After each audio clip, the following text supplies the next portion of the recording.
کارروائی کے حوالے سے آپ کی خدمت میں اپنی طرف سے اور ساری اپوزیشن کی طرف سے احتجاج ریکارڈ کرانا ہے۔ جب آنریبل فارن منسٹر نے قرارداد پیش کی، اس کے بعد فوری طور پر پی کے میپ سے جناب سینیٹر عثمان کاکڑ صاحب بات کرنا چاہتے تھے، محترم مولانا اسد جے یو آئی کے جو ہیڈ ہیں، پارلیمنٹری ہیڈ، وہ بات کرنا چاہتے تھے، اور امیر جماعت اسلامی سینیٹر سراج الحق صاحب بات کرنا چاہتے تھے۔ آپ نے ان کو بات نہیں کرنے دی۔ میں سمجھتا ہوں کہ جو بل یہاں پر پیش کیا گیا ایم ایل اے، وہ فاٹف کے حوالے سے اس کی کئی شکیں بڑی امپورٹنٹ تھیں، اور ہاؤس میں ان کلوزز سے شاید کسی کو بھی اختلاف نہ ہوتا جس کا تعلق فاٹف سے تھا، مگر آپ نے ان آنریبل ممبرز کو بات نہ کر کے آپ نے پورے ماحول کو خراب کر دیا۔ یہ نہیں ہونا چاہیے تھا۔ یہ آپ کی ذمہ داری تھی کہ آپ ان آنریبل پارٹیز کے ہیڈز کی آپ بات سنتے، اور انہوں نے اپنی بات کرنی تھی، اپنے جو بھی ان کی سوچ تھی اس کے اوپر انہوں نے بات کرنی تھی۔ یہ جناب اسپیکر، جناب چیئرمین، جو آپ نے سٹیم رول کیا یہ بل، یہ بڑی زیادتی ہے۔ یہ جو پارلیمانی جو ٹریڈیشنز ہیں ان کی دھجیاں بکھیرنے کے مترادف ہے، اور میں سمجھتا ہوں کہ میں حق بجانب ہوں کہ یہاں پر میں اپنا یہ احتجاج ریکارڈ کرواؤں اپنی طرف سے اور تمام اپوزیشن پارٹیز کی طرف سے اور آنریبل ممبرز کی طرف سے۔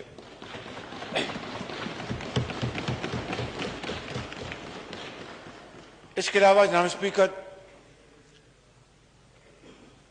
کرونا سے وفات پانے والے ہزاروں پاکستانیوں کہ ہم سب کی ان سے بڑی دلی ہمدردی ان کے خاندانوں کے ساتھ، اور اللہ تعالیٰ ان سب کو جنت الفردوس میں جگہ عطا فرمائے، اور جو ہزاروں لوگ، لاکھوں لوگ جو کرونا سے بیمار ہوئے، اللہ تعالیٰ ان کو جلد سے جلد صحت کاملہ عطا فرمائے۔ آج فارن منسٹر صاحب نے ایک لمبی چوڑی قرارداد یہاں پر پیش کی کشمیر کے حوالے سے، اور ہر طرح کی یقین دہانی کشمیری بھائیوں کو کروائی، اور وہاں پر جو ہٹلر دی سیکنڈ ہے مودی، اس نے کشمیر کی وادی میں جو ظلم ڈھایا ہے، اس حوالے سے فارن منسٹر صاحب نے لفاظی کی حد تک اس کو کنڈیم کیا ہے۔ جناب اسپیکر، مقبوضہ کشمیر میں آج جن سینکڑوں ہزاروں لوگوں نے اپنے جانوں کا نذرانہ پیش کیا ہے، بہنوں نے ان کے آنچل پھٹے ہیں، بچوں کو شہید کیا گیا، بزرگوں کو شہید کیا گیا اور کیا جا رہا ہے۔ بالخصوص وہ کم سن ننھے کے نانا، جن کو انتہائی بے دردی سے وہاں پر شہید کیا گیا، اور آج کشمیر کی وادی میں جناب اسپیکر ان کے خون سے سرخ ہو چکی ہے۔ کشمیری بھائیوں اور بہنوں اور بزرگوں کو آج صحیح معنوں میں، ویسے تو وہاں پر 70 سال سے لاک ڈاؤن تھا، آج